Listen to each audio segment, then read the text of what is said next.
Ready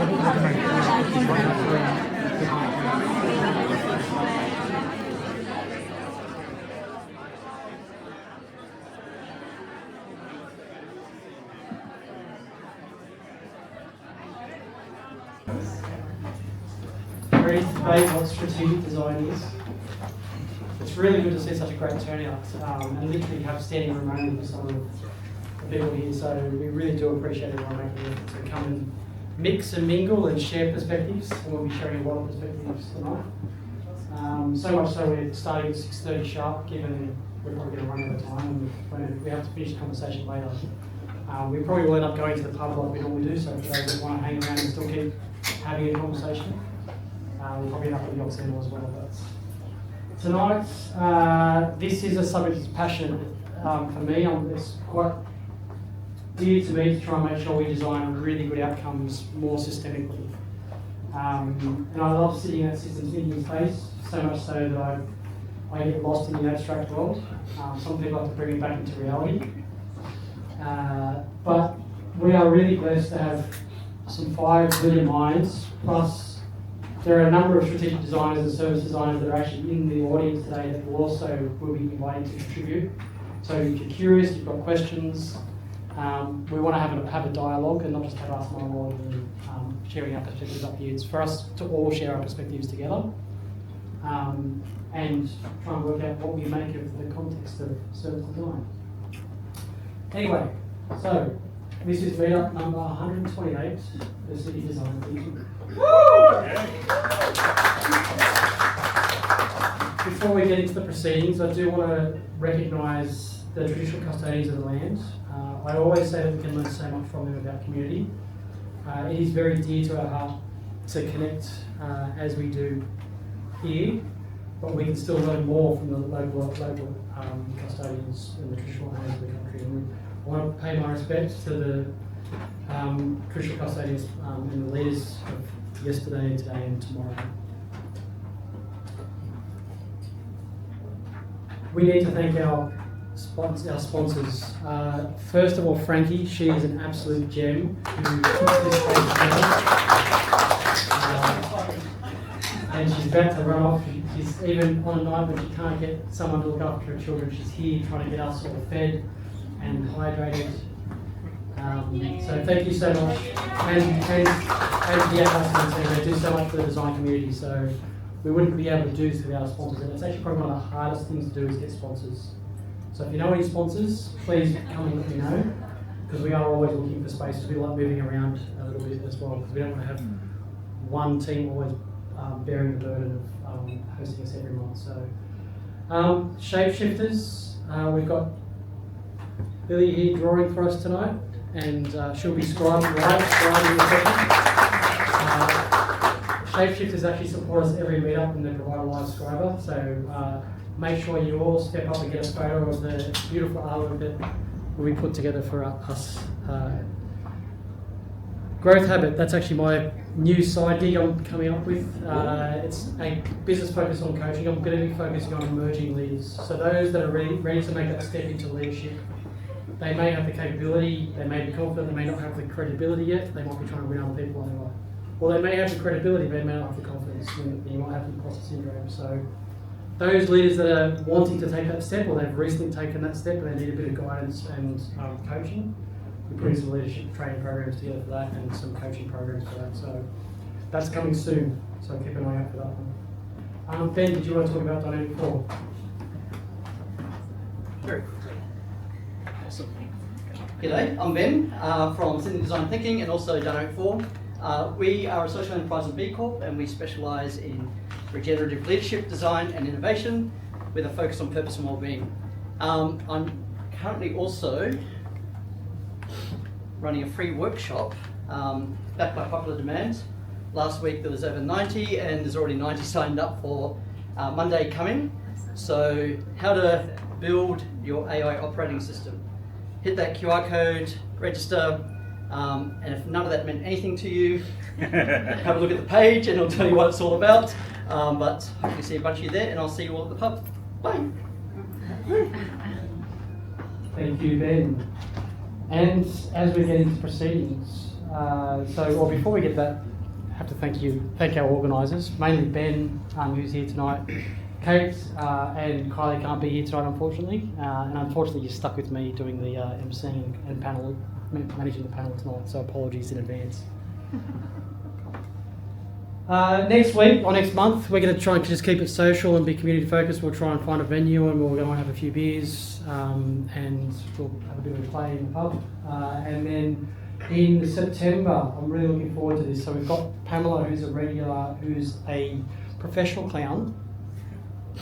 And we've got Wei Lin, who's she does a lot in experiential design for events.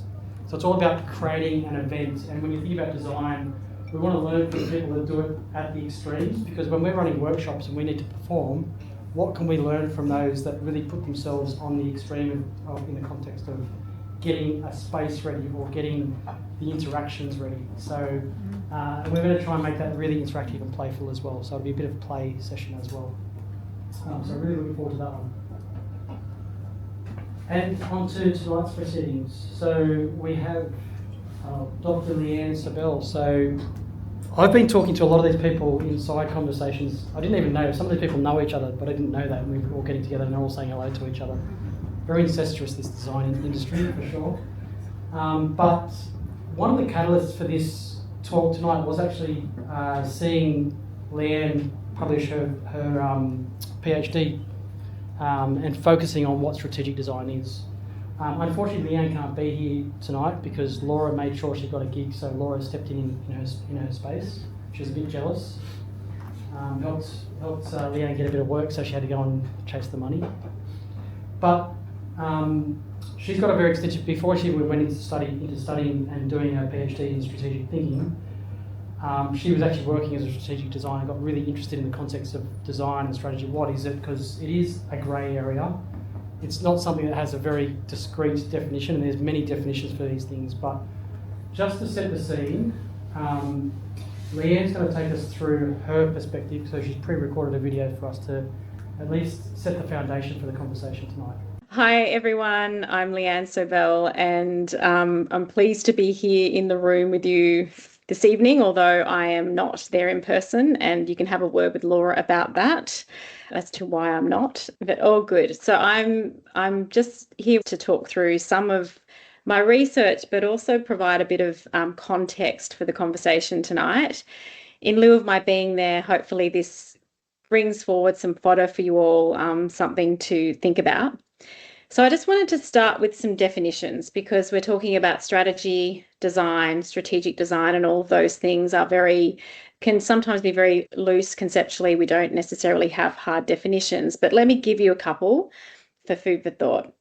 So the sort of approach I take towards understanding design is design as a practice.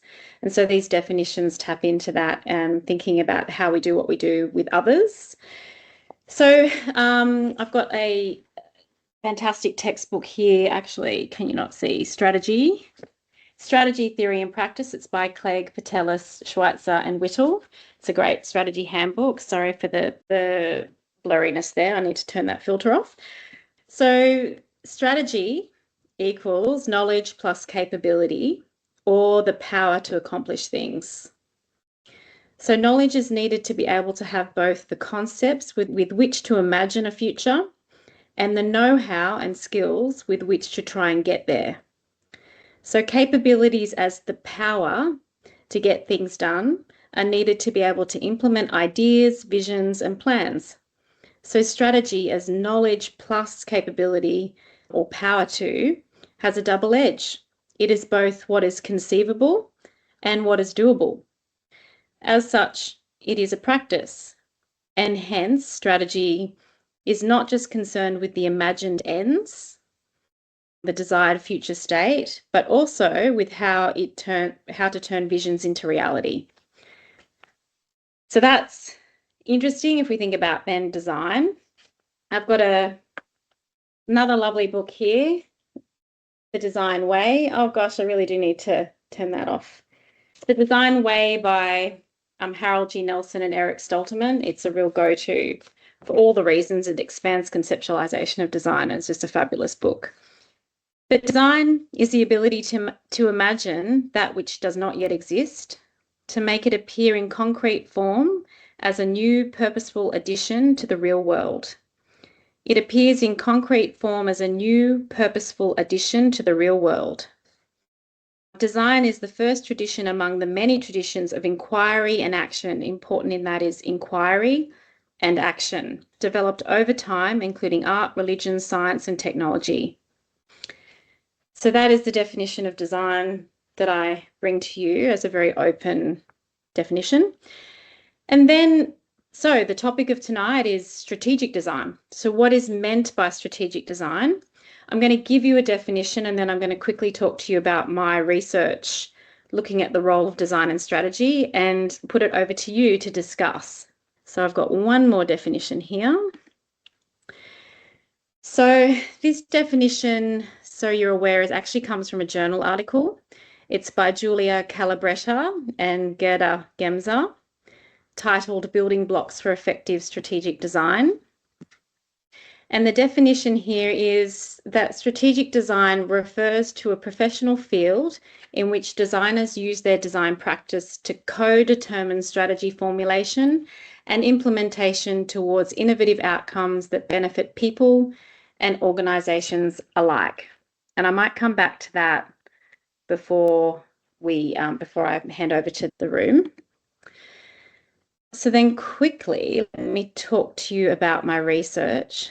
Now, I describe myself as a strategic designer. I'm just hoping I put it to the right screen here. Yeah.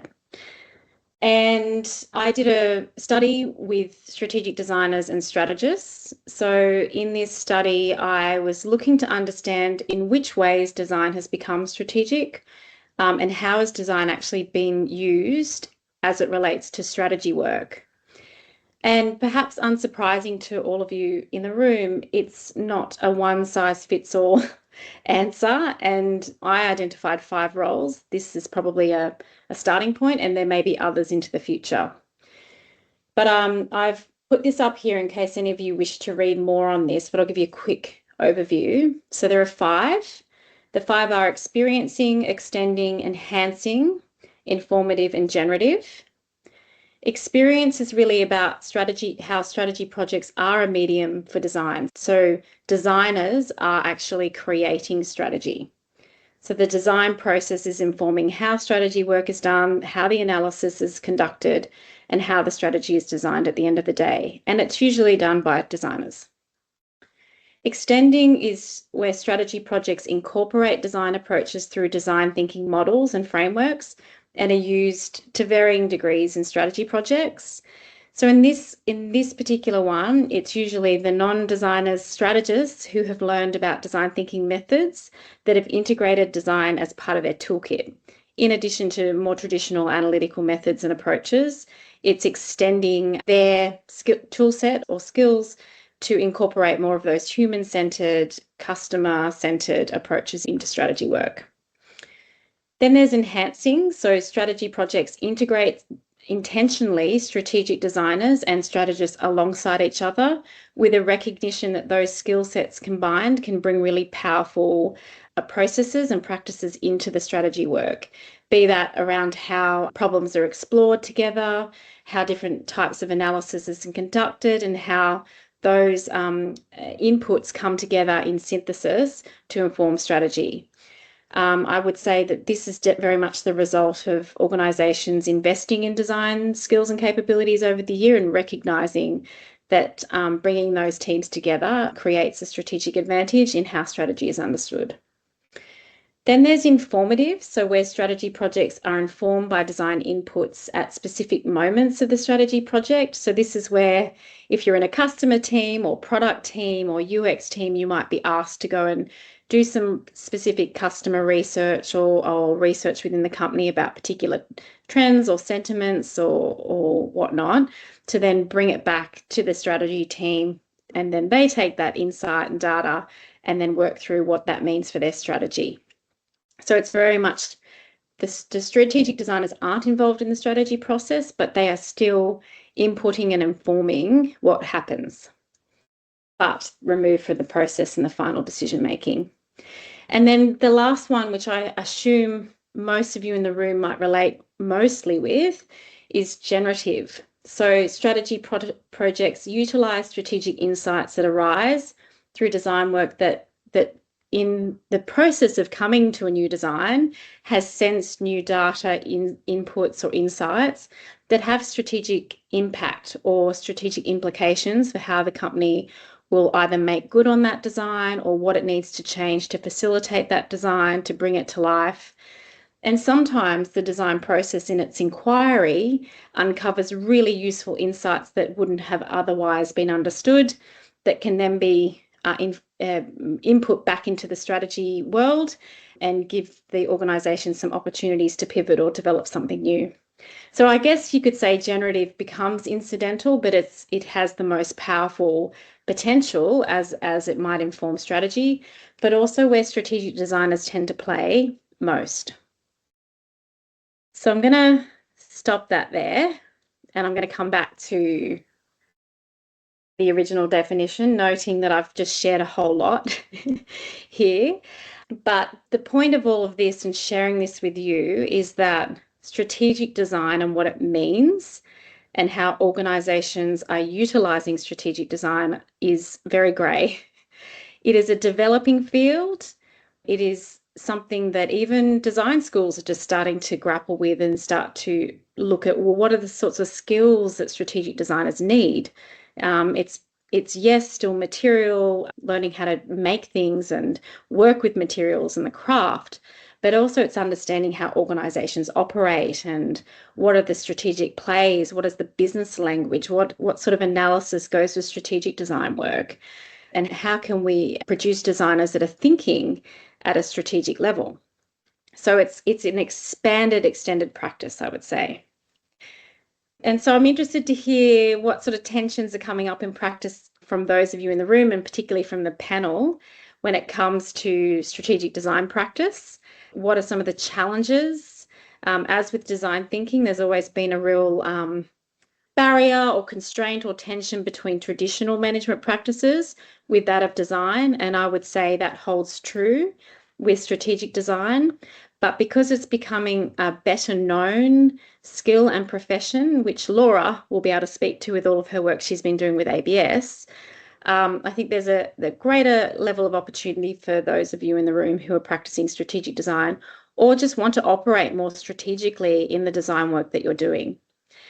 So I just want to end on that definition again of strategic design by Gemser and Collaborators. So strategic design refers to a professional field in which designers use their design practices to co-determine strategy formulation and implementation towards innovative outcomes that can benefit people and organisations alike. And then I'll put to you, the panel and the room, if we've just worked out that, well, and you know too, that strategic design is a whole lot of grey, then what role do you play in strategy? How does your work become strategic as a designer? Or in which ways might you be frustrated that your design could become or be more strategic, but you don't yet have the space to play or the permission to play? And what sort of skill sets might you need to do that work? So I know that that's actually a lot of, I think I've asked about 3 questions. But let me put that to you as my intro, and I really look forward to hearing how the conversation unfolds. I'll be there in the background, but thank you for having me, and over to you.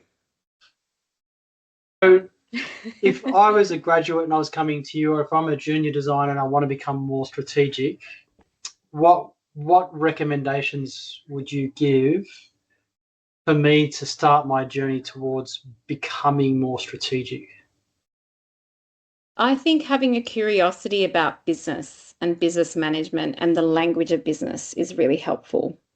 So even as a junior designer, you're still learning your craft, and you will do. We never stop learning. Every context is different, and every situation is going to bring to bear an opportunity for us to grow and develop as designers.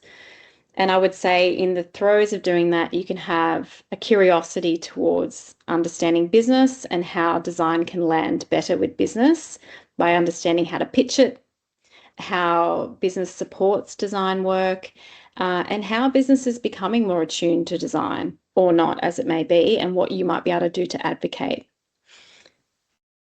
Yeah, I think that's a big thing.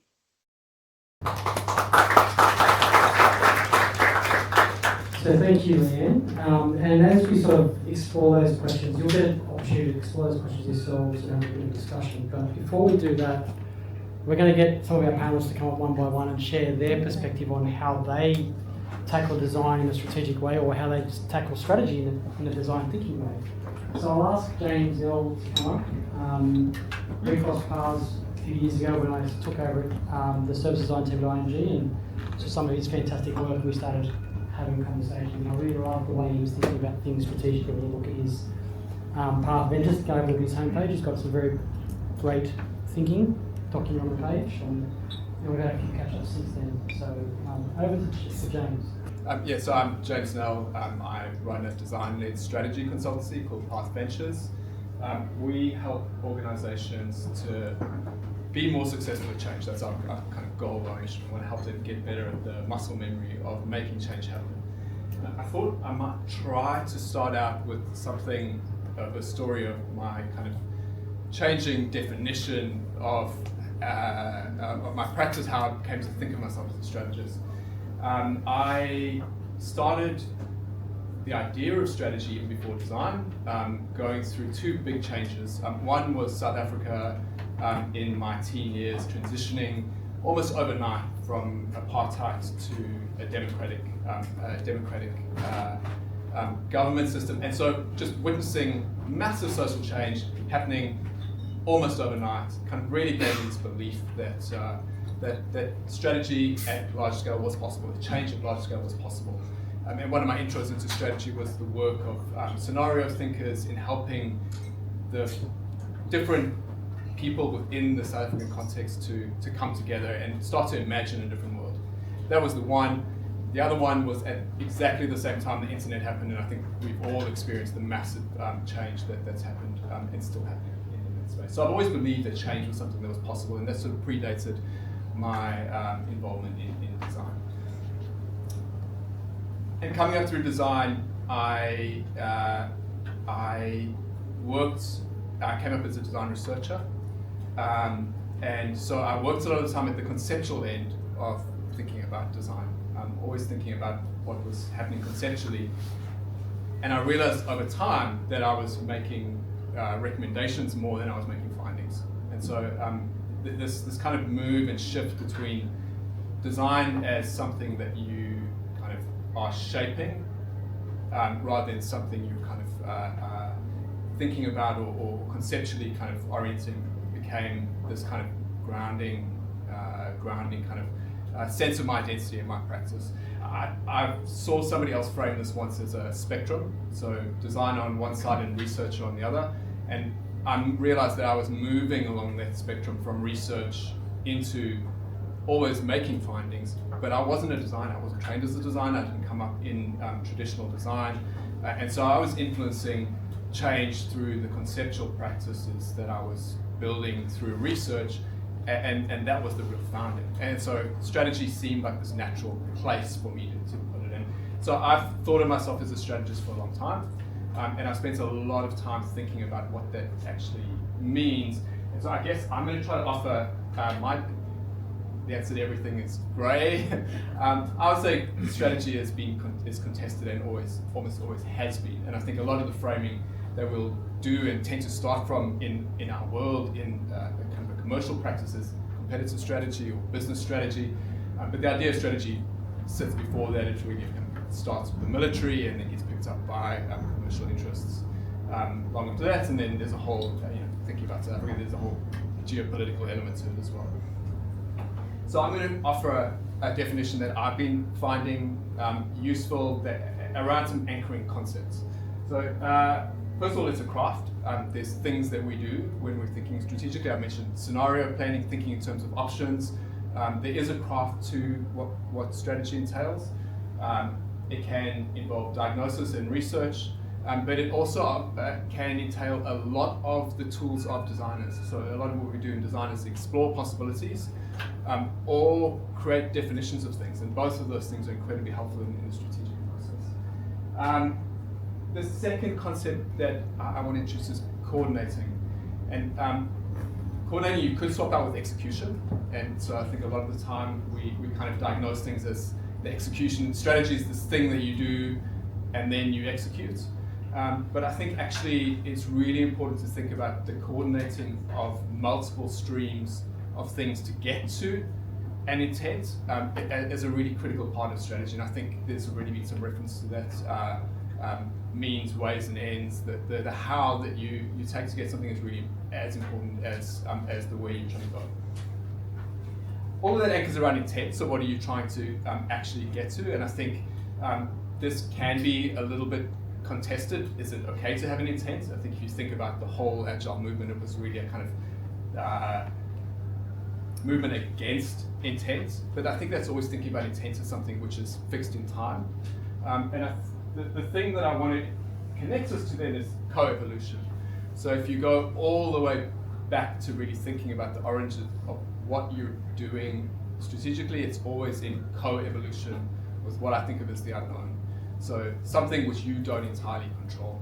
I think this is the really critical part of what strategy means to me, is that as soon as you are doing something where you are within the bounds of control for what you're actually trying to accomplish, the need for strategy goes away. And so you see this classically in military as kind of strategy and tactics. And so tactics is the plan to go do this and invest in that, and we're going to go execute on that thing. So an execution plan can be driven by strategy, but the strategic thinking is what happens when that plan doesn't succeed? How do we change? How do we get ready for that? And that is always in some kind of relationship with something you don't control, some other, and I think of this as the unknown. So there's always this kind of thing in strategy and strategic thinking about how do I deal with the fact that I might have to change. And I think that's really critical to thinking about, like when you're being, if you want to be more strategic, it's thinking about how do I understand if I am not able to control the situation. And then the last concept is fields, which I use as a kind of a shorthand for thinking about the object that you're working on or with.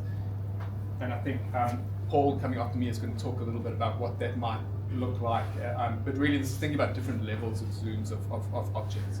And if I try to make all of this a little bit practical, if you try to be more strategic with something like an interface or a piece of technology, the first step that is within your control is maybe to try to design that application. But then the second step is to try to influence the investment that goes into making sure that the capabilities you require are in place in the first place. And so that's starting to think about, well, I need to work on a different kind of objects in a different field in order to influence the outcome that I might want to get. And so the tactical move is to just work with what you have. The strategic move is to work with the unknown to try and influence it and change what kind of possibilities might be. And that I've found this is a really useful way of kind of trying to anchor on, like, am I really kind of dealing with each of these kind of elements of things and trying to be kind of open to it.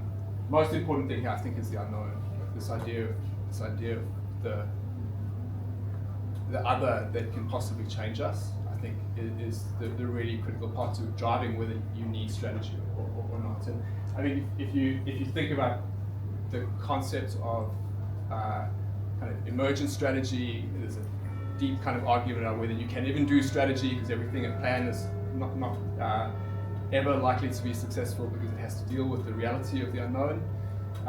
Once you start to bring in that idea of the unknown and actually accept it and kind of bake it into your strategy and figure out how you need to change your strategy, then I think you really are starting to deal with this kind of idea of strategy as a way of being or working with the world, which really does have the kind of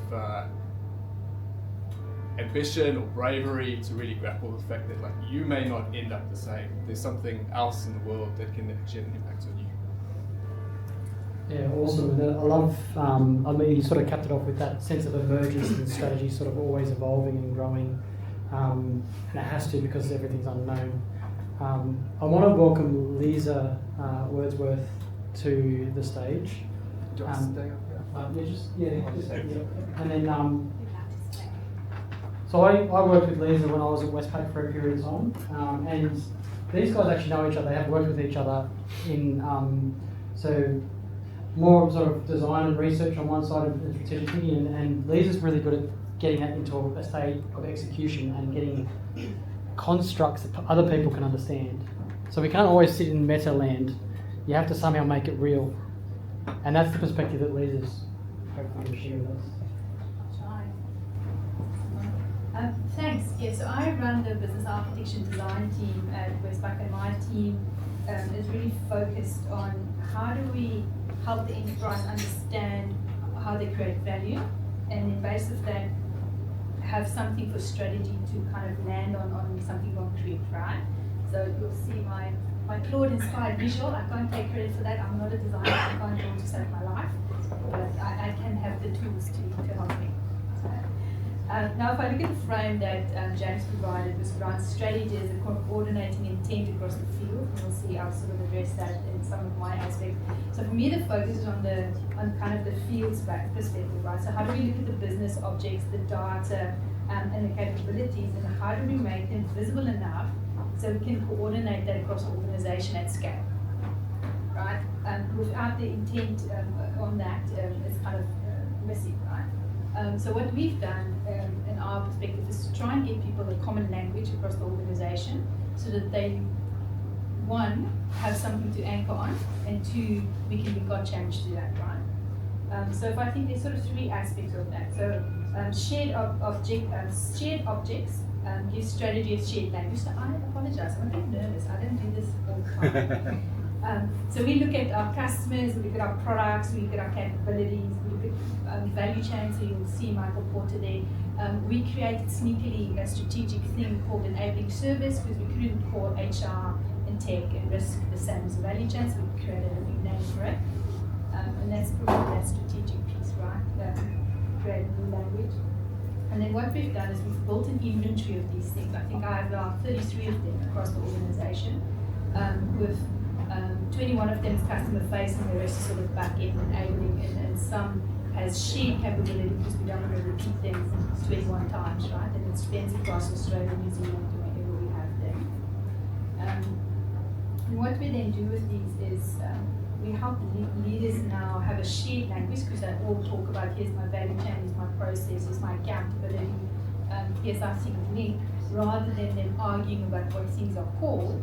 They now argue about what's the priority, what's not a priority, what's the things I need to call out, right? Then if I look sort of at the middle piece, which I can see people are looking at, is the data. So data is what makes your strategy measurable. If you don't have the data, you can't shift the way that you think about things, right? And you can also trace it through. So what we've done is we connected our processes, we connected our products, so we use our business model, which is our brand, customer segment, jurisdiction, channels to differentiate the different ways we do things, right? Because fortunately in our organization, there's no one way of doing things, and we want to service all our different customer segments. And then making that visible helps us then drive not only the strategy, but it becomes actionable when you can see where the value is lying, right?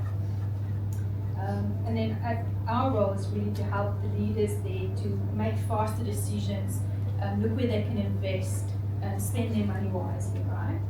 And what things not to do twice. Like I mentioned, we have some things that we share because we want to do it once, we don't want to do it 21 times.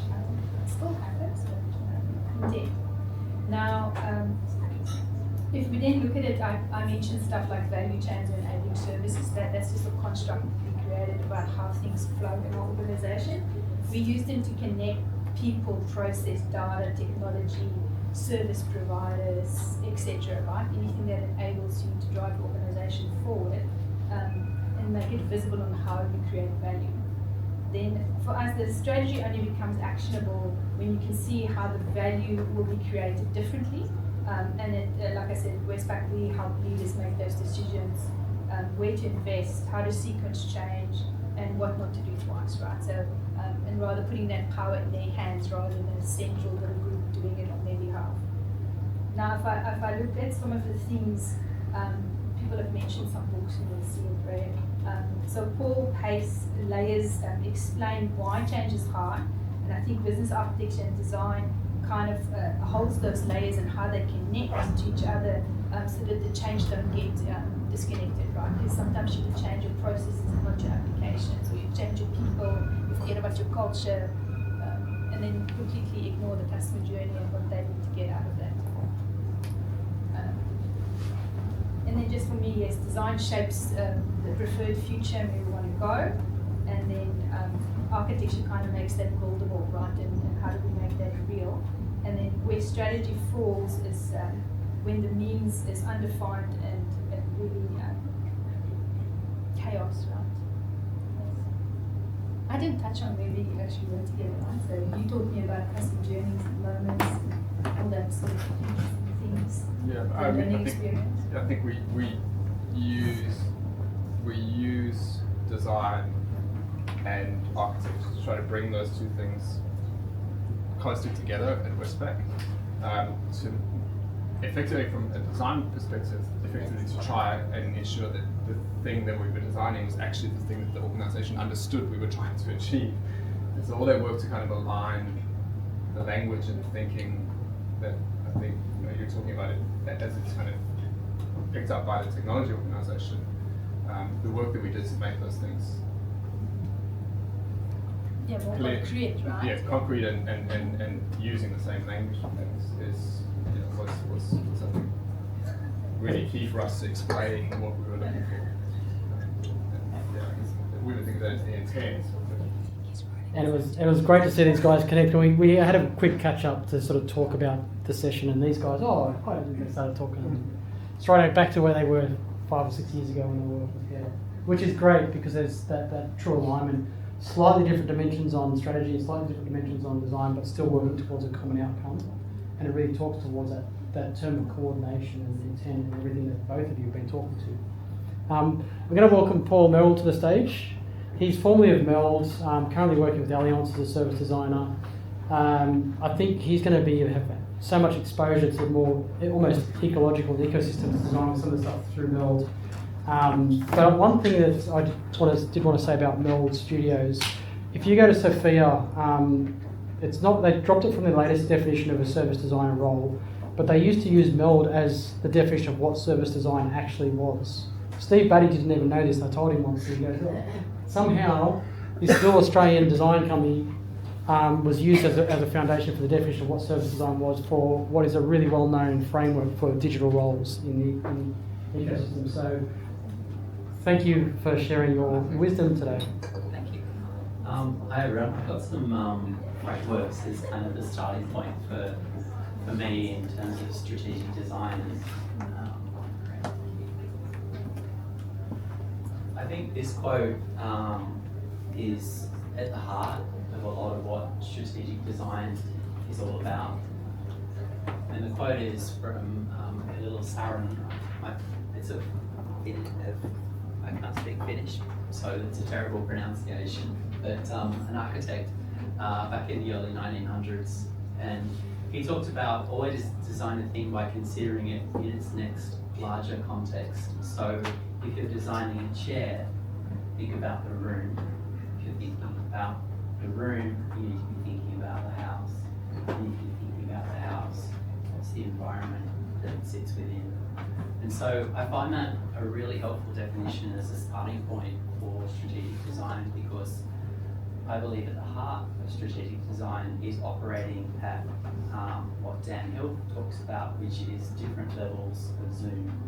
And that's kind of what this graphic is intended to convey a little bit, my great drawings. But I think the chair is kind of like the starting point if you think about the object of the design and the artefact.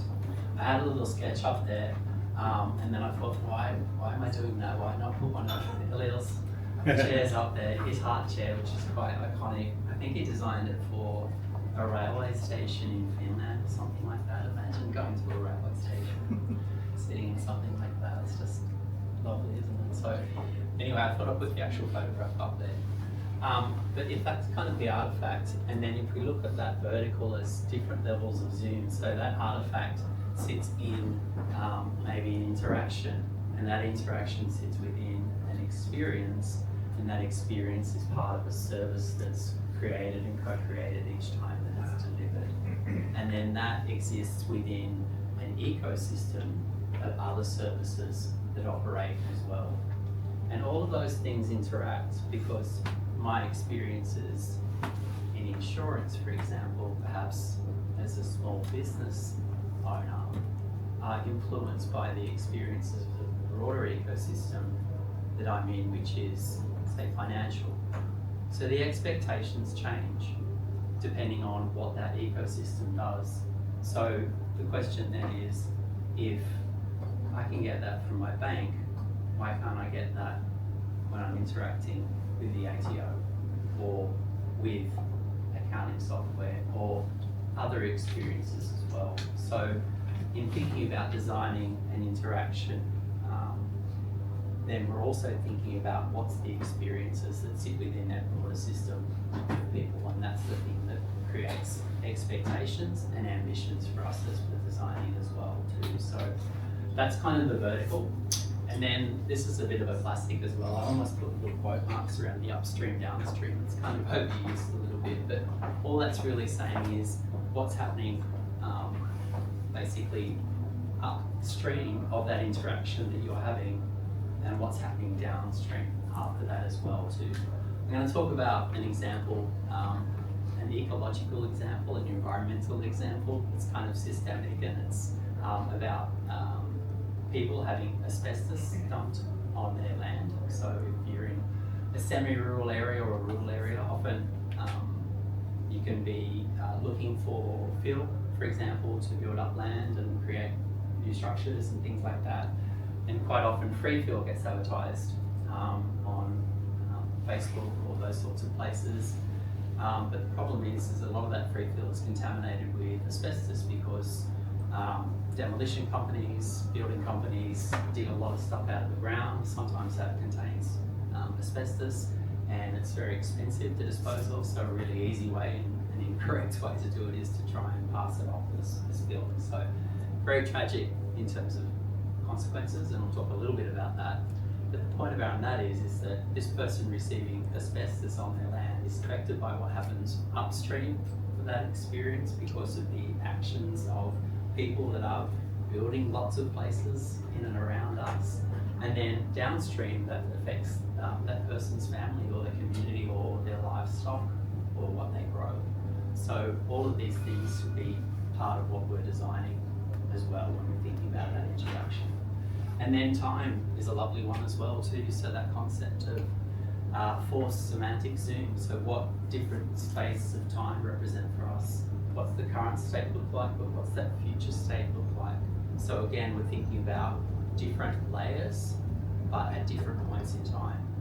So we're shifting all of the time, and we're testing out different things as we move past through those different layers.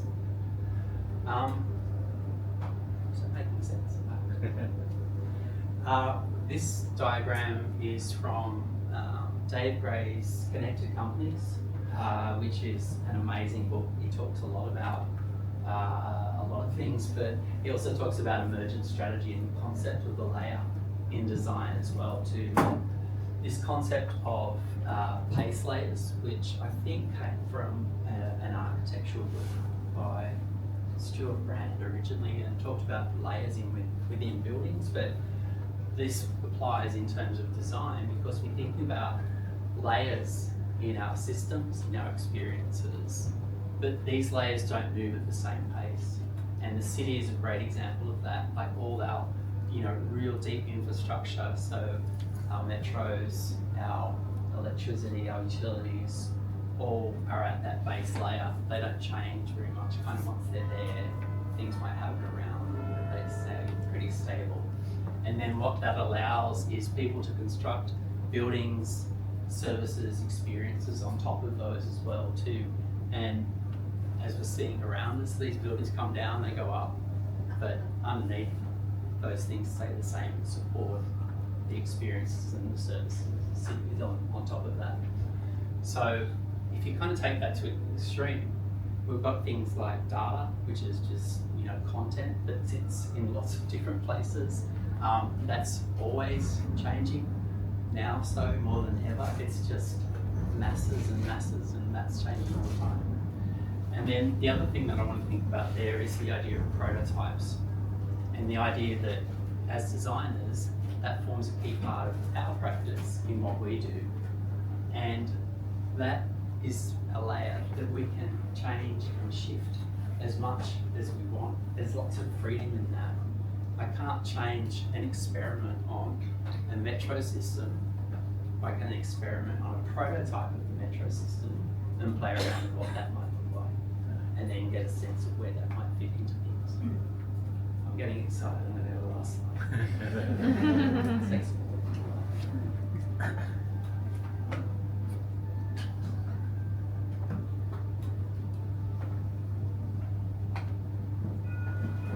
So same graphic, and wanted to also introduce this axis of what Daniel calls the matter and the meta. And it's a really nice way to think about what's the matter as the artifact or the object of the design that we're interested in, and then what's the meta expression of that in the context of the systems that artifact might sit within. Okay, and then this is more local stuff, and this is more systemic stuff. And we need to operate at each of those different levels. And the more that the design can map through those layers, the better the design is going to be, because it fits within the ecosystem. It fits within the technology. It fits within all those spaces that sit in between those layers as well. So this is some work that I was talking about earlier in terms of asbestos, and it won a good design award. I will brag, so you can have a look at the case study in more detail there. But this started with us prototyping what should we be communicating to people that have or are at risk of having asbestos dumped on their land.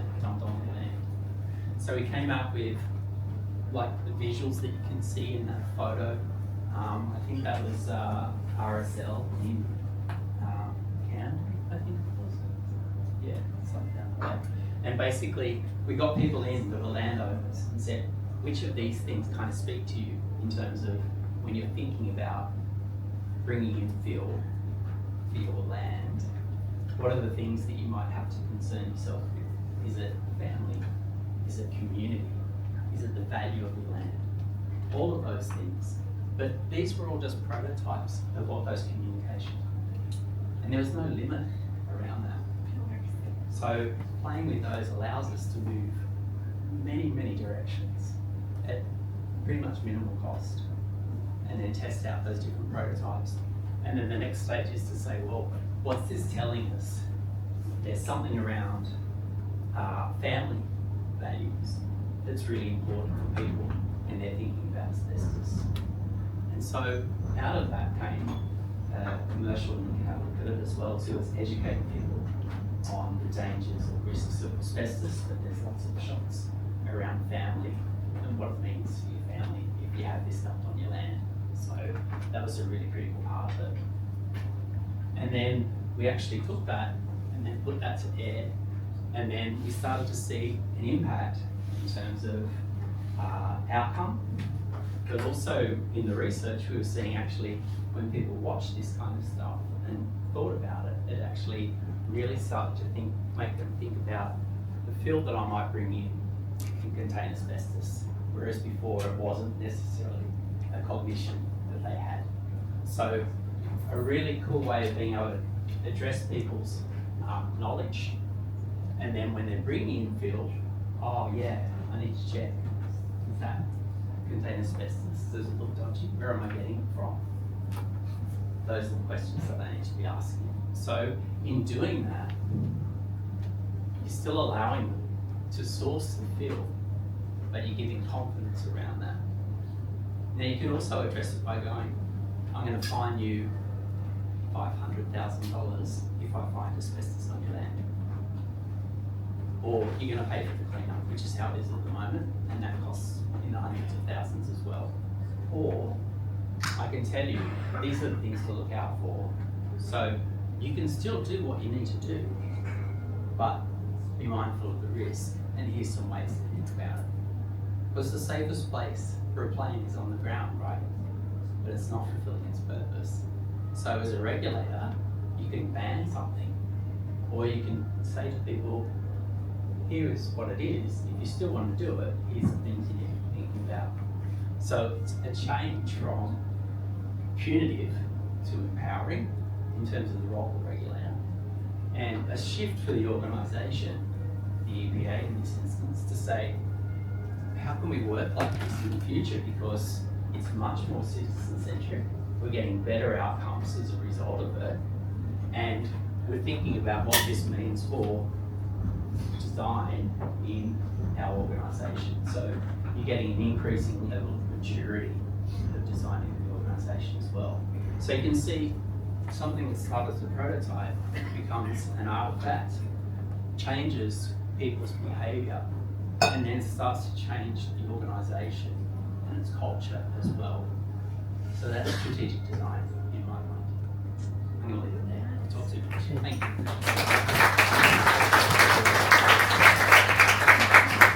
I think that speaks for itself as amazing.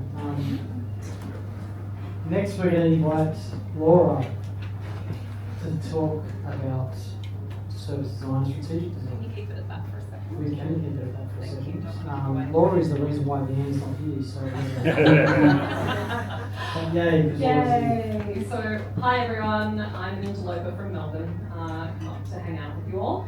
I want to start by thanking Leanne for taking the project I couldn't do, and then also offering for me to be here tonight, so I get to meet you all.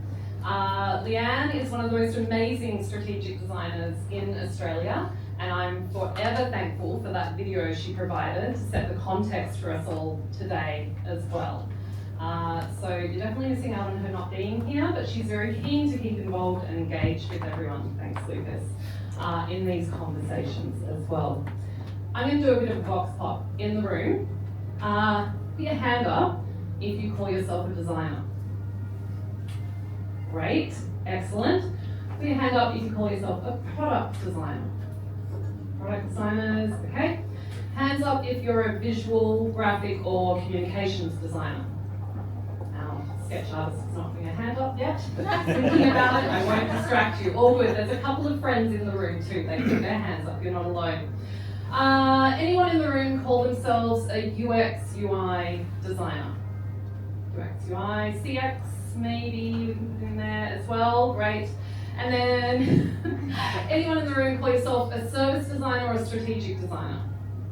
Ooh, there's a group. How exciting. Okay.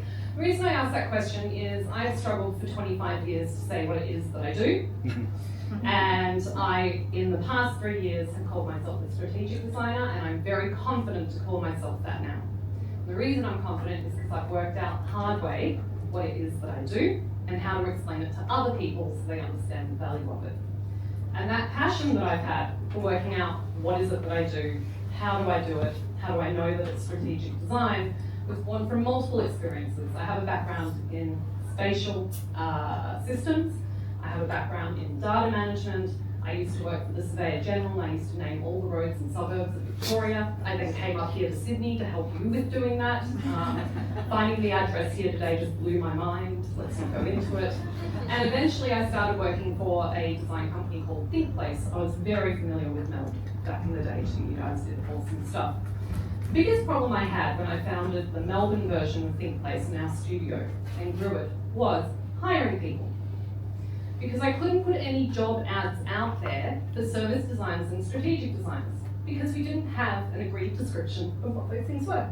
You guys have probably all been through this as well, I'm assuming. That very thought of what is it that we do, how do we even attract the right people, how do we know what we're looking for, how do we start to define these things, started to become a real bug in my brain. And I had to start to work it out. So a couple of years ago, the Australian Bureau of Statistics launched a review of the official occupation descriptions of Australia. And in that process, the Design Institute of Australia, I'm on the Victorian Council for it, put together a working group which I've co-chaired for the past 3 years with Simon Goodrich from Portable Design Studio. And over the past 3 years, we have had a look at not only what are service and strategic designers' occupations, we've also looked at what is it as a design profession that we do. So the reason I was asking everyone what you do is because prior to 2025, we have had this. In Australia, up until late last year, professional category, design has been lumped in with architects, designers, planners and surveyors. And I can tell you, having worked for the Surveyor General, they're really different, okay? So we have been lumped in with surveyors. We've had fashion, industrial and jewellery designers, graphic web designers and illustrators, interior designers. Our mates in UX, CX, UI, everything else, you're over there in ICT professionals. That's where you've been fitting up until late last year. How does that feel? Boom, right, okay, great. And then we also had interior decorators sitting over here under technicians and trade workers. That's a whole other saga. We'll go into that another time, all right?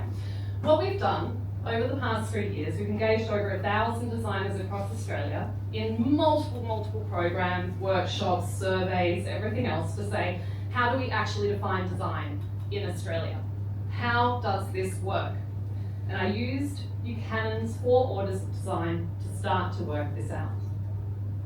There has to be some conceptual framing around what it is that makes what we do design and not something else, and what it is that brings us all together as designers but also gives us unique skills in our own occupations. And so we had a win. The ABS last year gave us our own minor group. Hey. We're all designers together. Yay! This is the first in the world, by the way. First in the world. The first in the world to have our own minor group that includes our lovely digital designers in there. We also now have occupation descriptions that have been updated for all of these roles, along with task lists. Super exciting as well.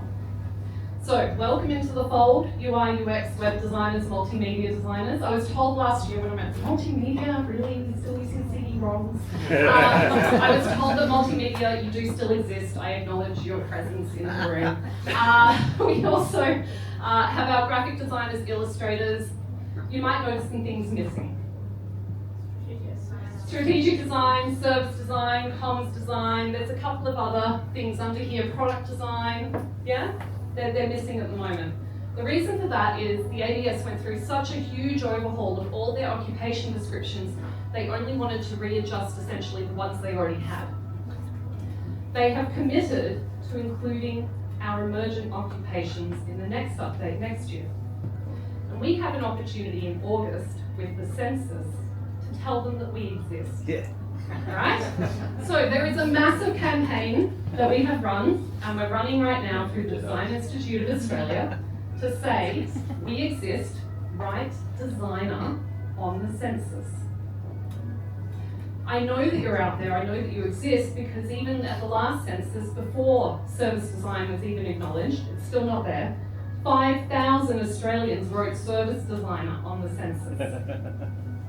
So, in the past year, Simon and I, our working group, and lots of designers, including Leanne, have joined in to say, let's give some descriptions to these things. So for the census, we have a description for you to use if you're a strategic designer, if you're a service designer, if you're a UX designer. We have these descriptions and we've given them to the ABS. These descriptions, here is strategic designer. This is being co-designed in the most strategic way. So the proposed definition is conducts design-led inquiry and uses systems thinking practices to reframe multifaceted challenges and shape strategic direction across organisations, sectors and ecosystems, exploring future possibilities and developing strategies and pathways that enable sustained and intentional change. Yeah, pretty comprehensive. We had to take into account some people work in government, some people work in NGOs, some people work in commercial industry, and how we do what we do is a little bit different in every context. So we tried to really bring it down. Yeah, there was a lot of content we had to bring down into this. Then, proposed task list. On the census, they're going to ask you, what do you do day to day? Write these things, please. Or your variation of this. your variation of this. We've got one for service design, there's one for UX and UI, they're all there, right? So for strategic design, it's proposed that we conduct strategic and participatory research, we shape and reframe strategic direction through design-led inquiry, we use facilitation, we design, prototype and test strategic options, we apply foresight, scenario building and speculative design methodologies to explore possible and preferred futures and inform present-day strategy, we create narratives, frameworks and artifacts, we work as an intermediary, we establish and support governance, standards and capabilities that enable coherent and sustained strategic change. We navigate strategic risk and ambiguity and competing interests across portfolios. You've heard that from the other panelists here tonight. It's that multiple fields piece, it's that multiple contexts, it's the multiple levels of Zoom. It's our ability to hold those tensions in place and help people navigate them that really helps us do what we do. And importantly, we apply industry standards and best practice methodologies to ensure our outcomes meet regulatory and professional responsibilities. That's a key component of this well, just a little bit. So that's my contribution to the panel for tonight. These are out there. You can find more information at that link, design.org.au/designer. You can find all the details of what you need to do. And that's my contribution.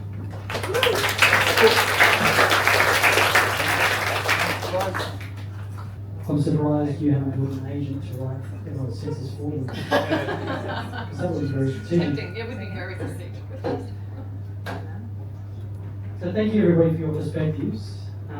Before we get into the panel conversation, I want the audience to just reflect on your perspectives on strategy and on design. Leanne did ask a few questions at the very beginning, or at the end of her talk. Like, what role do you play in strategy as a designer? How does your design work become strategic, or how is it strategic if it already is strategic? Like, how do you label it? How do you talk to your work being strategic? What prevents you from being strategic? What gets in the way? And what skill sets do you think you need or we need to be strategic? So just have a 2-minute conversation with the 2 or 3 of you together. And usually, yes. I had a timer on the screen, I think I may have deleted it. Anyway. Give you a couple minutes to have a chat.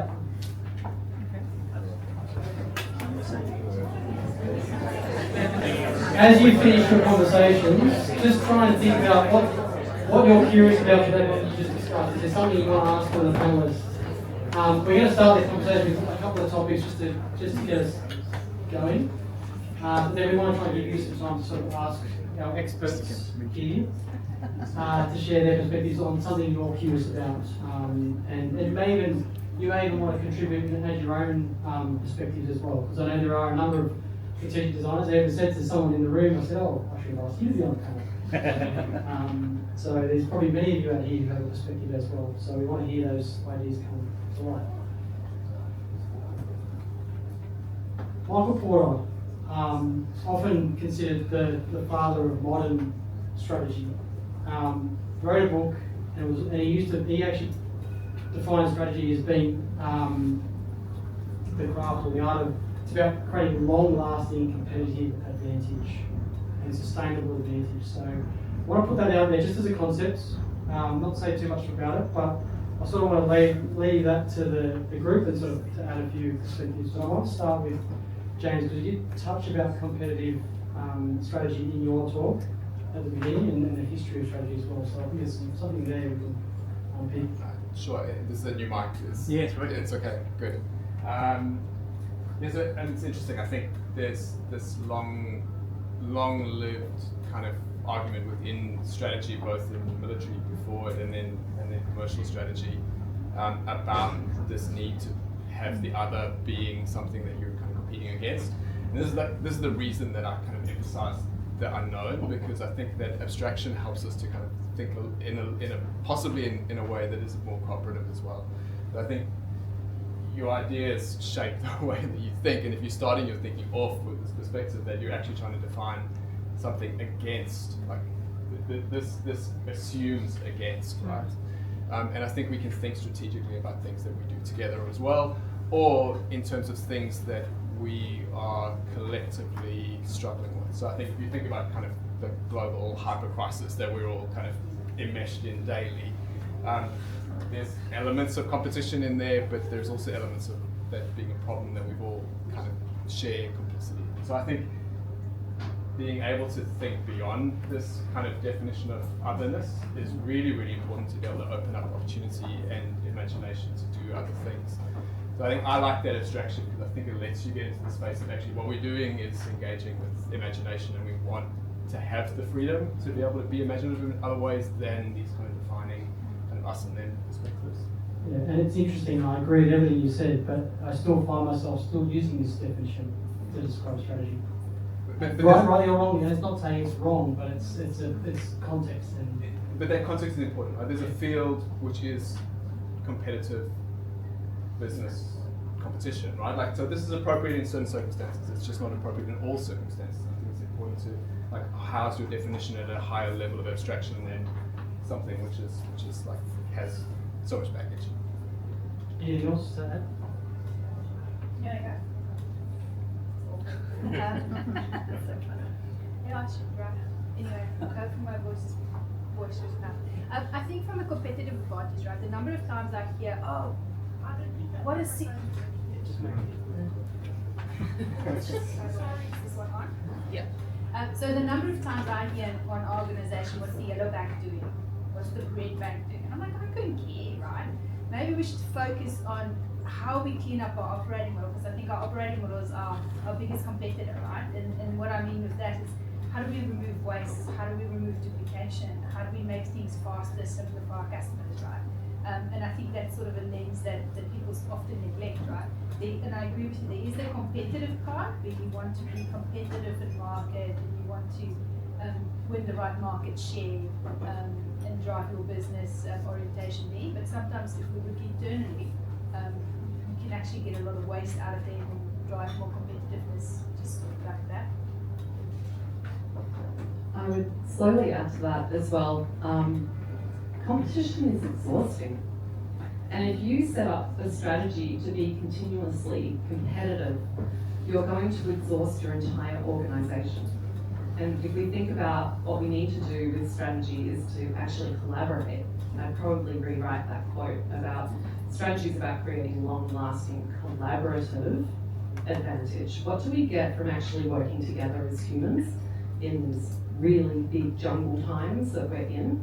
And you can see the context piece that you were talking about, James. If we just even think about the World Cup, players come together in their national teams and they're working together collaboratively in that context with their national teams, even though day to day they're on competitive teams. And so they actually work out how do we collaborate together to be competitive, but mostly so that we can have an advantage through our presence together as well. That's where I would probably reframe that quote from a design perspective. What would actually be most impactful? Yeah, I'll just add, I think it's a great book by Stephen Johnson, I think, Where Ideas Come From, and he talks about the idea of competition being one of those things that people thought would drive innovation, but it can be more attributed to the collaboration you spoke about. So the openness and the connectedness and the collaboration actually allows people to build on ideas and build on things that have come before. And so that sharing of those things allows creation of more things and potentially more innovative things as well too. I think we brought it to perhaps in context of when that was written as well, is that a lot of it was about, you know, these different companies competing for share and things like that, almost as a bit of a zero-sum game. And it's interesting how they define competitor as well too. It's like, oh, it's that bank or that bank, and it's actually, is bank your competition, or is it actually another tech company? Or so it's about defining what that competition looks like as well, and that's where this level of Zoom can help us as well, because we go into a bigger space and it's actually tech companies, it's banks, it's insurance companies, it's any other institutions, Google, and all of those ones can offer up something like that. So, Yeah, look, I come out of other industry sectors, right? So I don't come natively out of banking. So I always encourage my guys to look outside to other industry sectors and go, what are they doing well? And how do we use that and bring that and improve on that, right? Somebody had their hand up because it was Facebook. I was just going to say, one of the things about this is not all businesses are actually actively competing. Organisations like in government will be they'll have responsibilities to deliver certain policies and commitments to the nation, to people, so their strategic direction is going to be about ensuring that they deliver those promises and responsibilities, not about, they might be wanting to have the advantage within themselves and be competitive within themselves maybe, but they're not actually driving to get cost value. They have a kind of added values they have to deliver to, and a lot of strategic design will sit within these spaces as well. A lot of service design within government, strategic design in government, which I've done a lot of, isn't about the bottom line. It's not about making money. In fact, in government, we're spending it. So you have a set amount and you're trying to use it. So yeah, sometimes I actually feel that sometimes these concepts that come from the commercial sector don't apply to a lot of other sectors like third sector or government. So.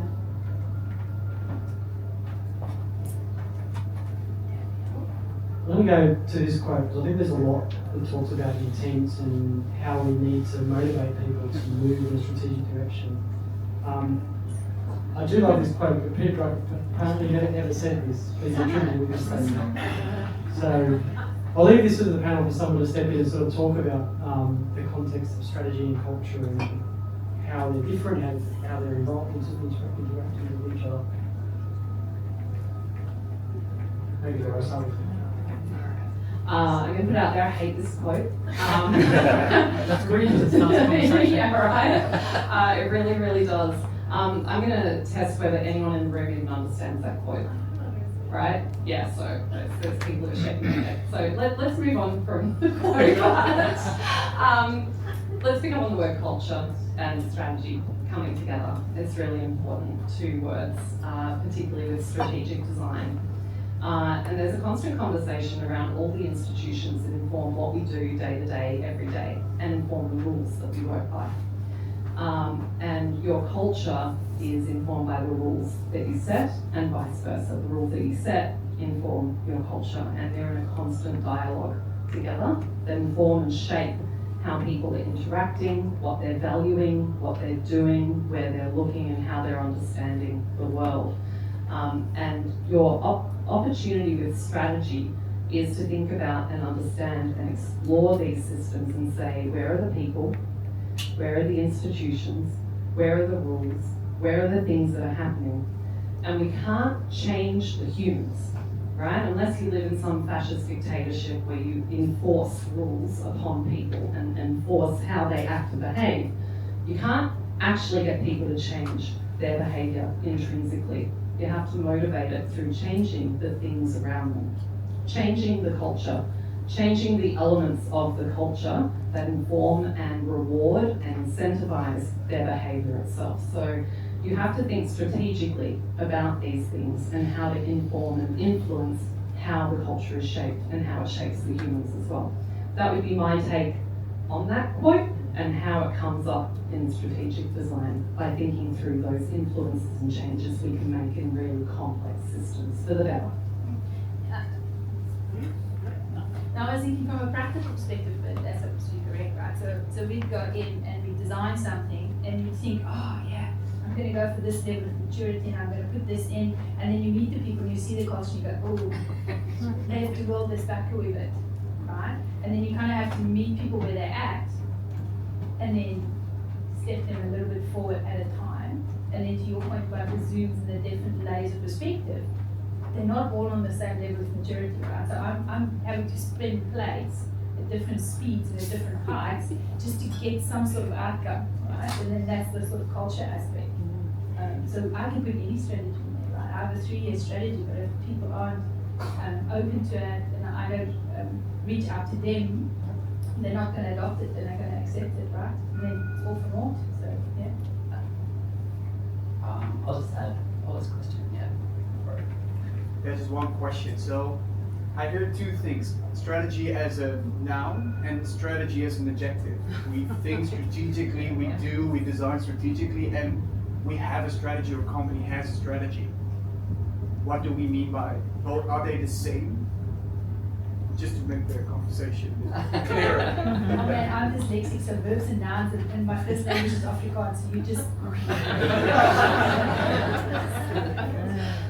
Can I add another tongue twister to that? Let's even just talk about the word design, because you can actually end up with a sentence that design equals designer, designing, designs. Right? So we need to get a little clearer around design as well. It's, I guess, going back to what we've been talking about, the context in which you use it informs how it's being applied and what you're trying to do. But I guess we've all been spending the past 10, 15 years also asking, what do we mean by strategy? Yeah, that would be my add-on to that. A designer designs designated design, and a non-designer designs undesignated design. Okay. You guys can just fire the microphone. We can fire over this. Can I talk about influence? Because we've heard a lot about, strategic design. So I wondered, could you talk about how you earn a seat at, a strategic table when design isn't traditionally viewed as a strategic function? Can you repeat it? That's a question. Yeah, sorry. How do you earn a seat? How do you earn a seat at the strategic table when design isn't traditionally viewed as a strategic function? Sorry. Do you want to sit at the table though?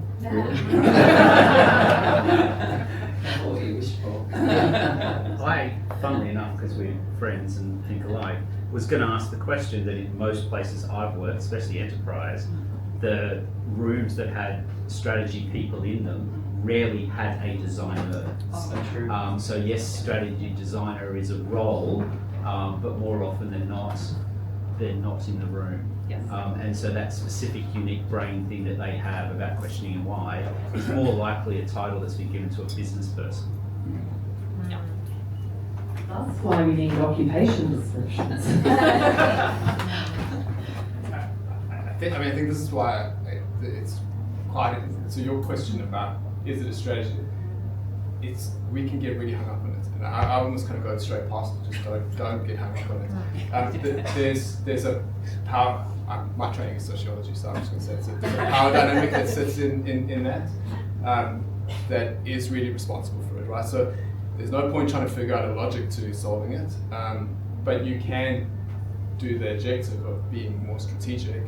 And I think my answer to that is like, how do you use the space in which you are in to open up a space of the unknown so you can be more effective in the outcomes? Because like the ultimate measure of it isn't like, did you do a nice strategy? Like, I think any strategic designer, it will be like, I don't want to design PowerPoints anymore, they look beautiful. I think that's almost like everyone has had that reaction.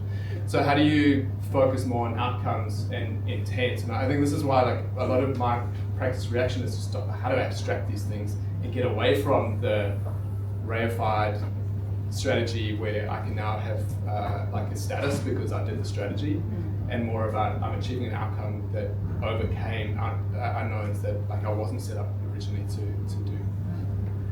Yeah, I think a lot of that, so there's corporate strategists is a term that gets used in that way. Yeah.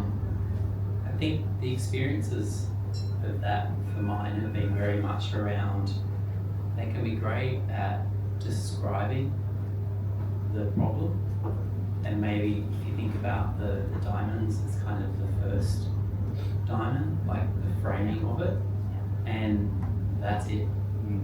And then we know that to make something, we have to go into that next phase, which is, okay, we know this, what opportunities does that create?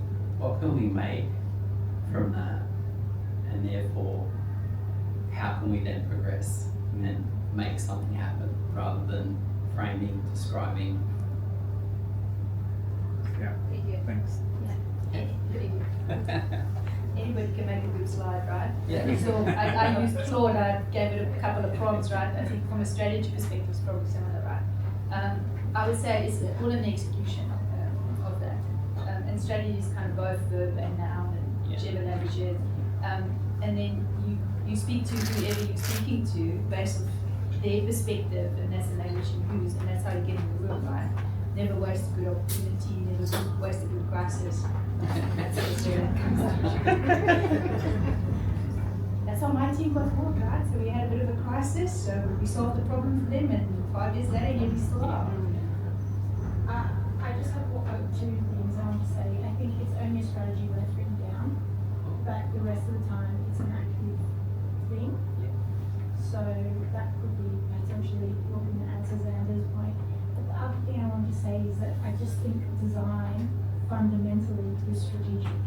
We are taking things from point A, like this is where we are, this is what outcome we want, and this is what we need to do to get there. So no matter what type of design that you're doing, whether it's graphic design or multimedia design or interior design, you're always working towards that outcome from a position, and you work through all of the ideas you need to get there.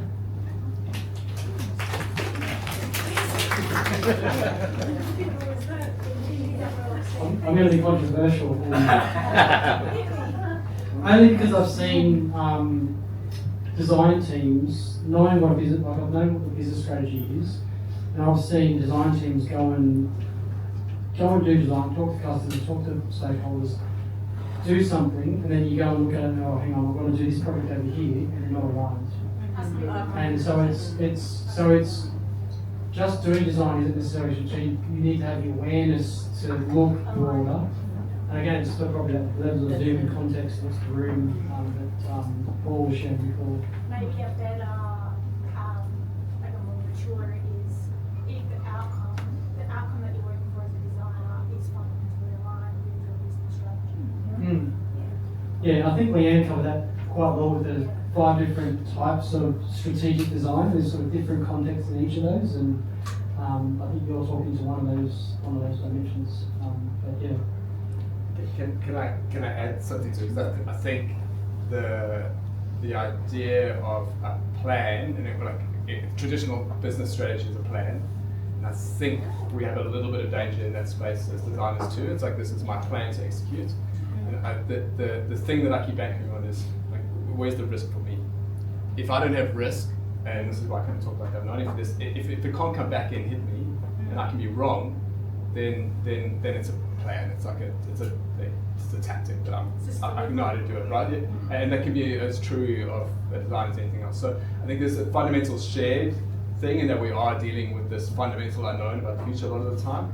But the level of risk is what drives it. But I've come more and more to your point, which is that, like, strategy isn't the thing, it's the doing, and you can do it on anything, but you've got to have that risk. I don't think one of Leanne's dimensions was about experiencing to strategic design. It's almost like it's the embodiment. Like, it just happens without even thinking about it. That's probably like the North Star. Yeah, and flow is a good word for it. Any other questions? Yeah, I want to ask a slightly different question, but connected to like embodiment, the unknown, and like working as a designer in strategy. Because it's really hard, like the unknown is so scary, and like to comprehend that, to get your brain into the right space to even process like how to think strategically, how to work with that. I guess and like we're all budget designers in here, I guess from the panel, like what is your advice, or what do you do personally that allows you to like think in that way, to develop that capability, and to like work with the unknown or the different, strategic leaders, and kind of grab them and shape them so that it is actionable and workable?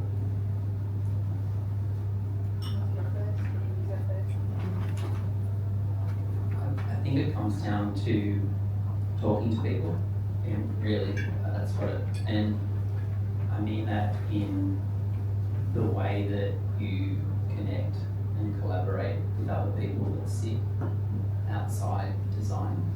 And so the more conversations you have with people in legal, in risk, in operations, technical, the better it's going to be in terms of level of strategy, and the more resilient the design is going to be, because it will work across those different contexts within the organisation as well.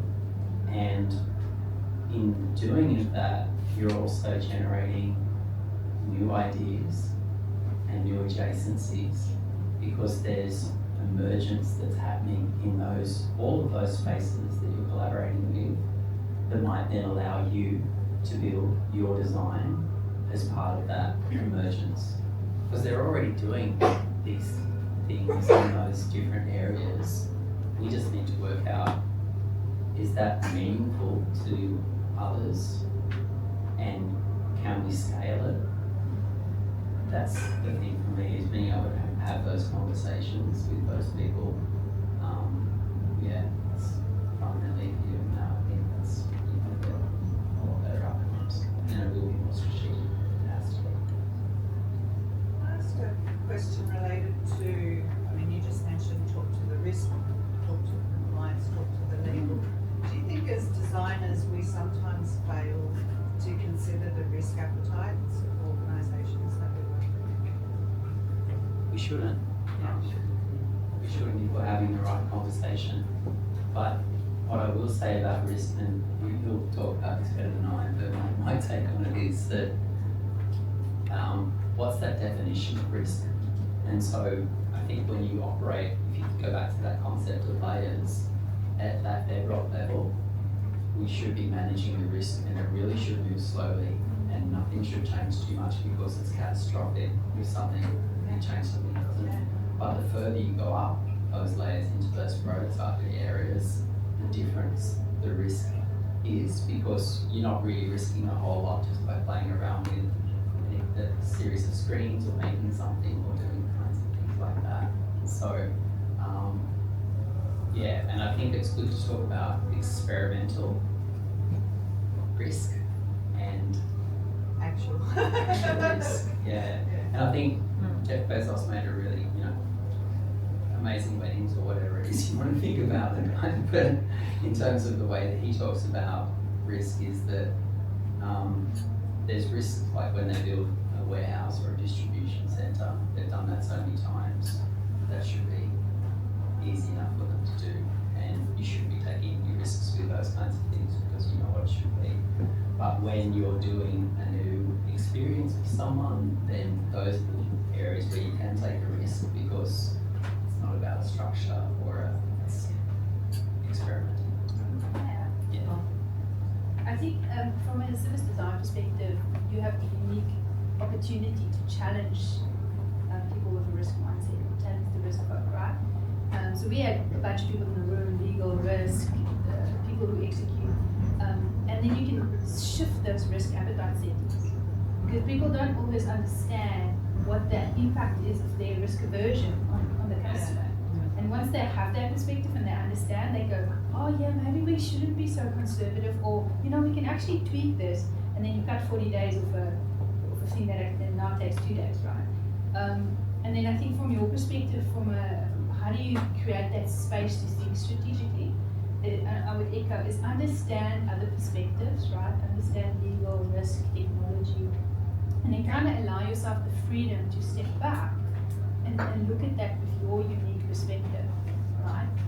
And then bring that to the table and sort of tell us the status quo, because sometimes people become quite myopic in the way they think about things, and not everybody has the ability to connect the patterns and streamline things, right? It's a kind of unique competency, I think, that this audience brings. Can I have one final thought? Answering both those questions, I would emphasise it's extremely important for you to understand and to be able to help your collaborators, clients and partners understand what kind of system they're working in, because audit systems can have checks and balances and known risks that you know how to mitigate. Complex systems, it's a bit of a free-for-all, and you're going to have to do multiple things, and that's where experimentation can occur if you set the right parameters around it. But getting more confident in walking into a room and being able to ask the right people the right kind of questions to get an understanding of what system are they working in? Is it ordered? Is it complex? Is it chaotic? Where might it be? How do they get there? And what is their level of awareness around that?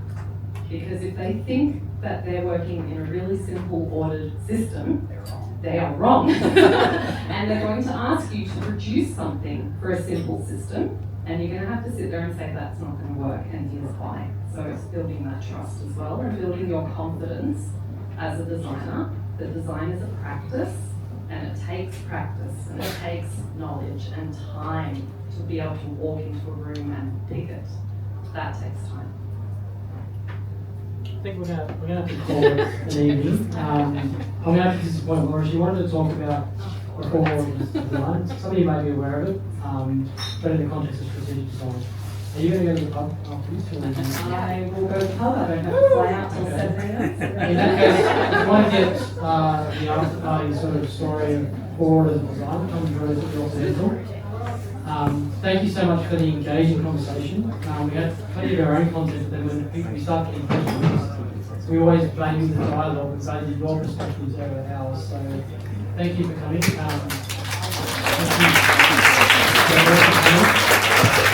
Dr Leanne, who's been here. She's really keen to discuss her PhD and the theories and her knowledge as well, so please reach out to her as well. Yes. And we'll just get posted on what's happening in August and September, and hopefully I'll see some of you at the pub. And thank you again to Atlassian and all of you. What's the answer? What's the answer?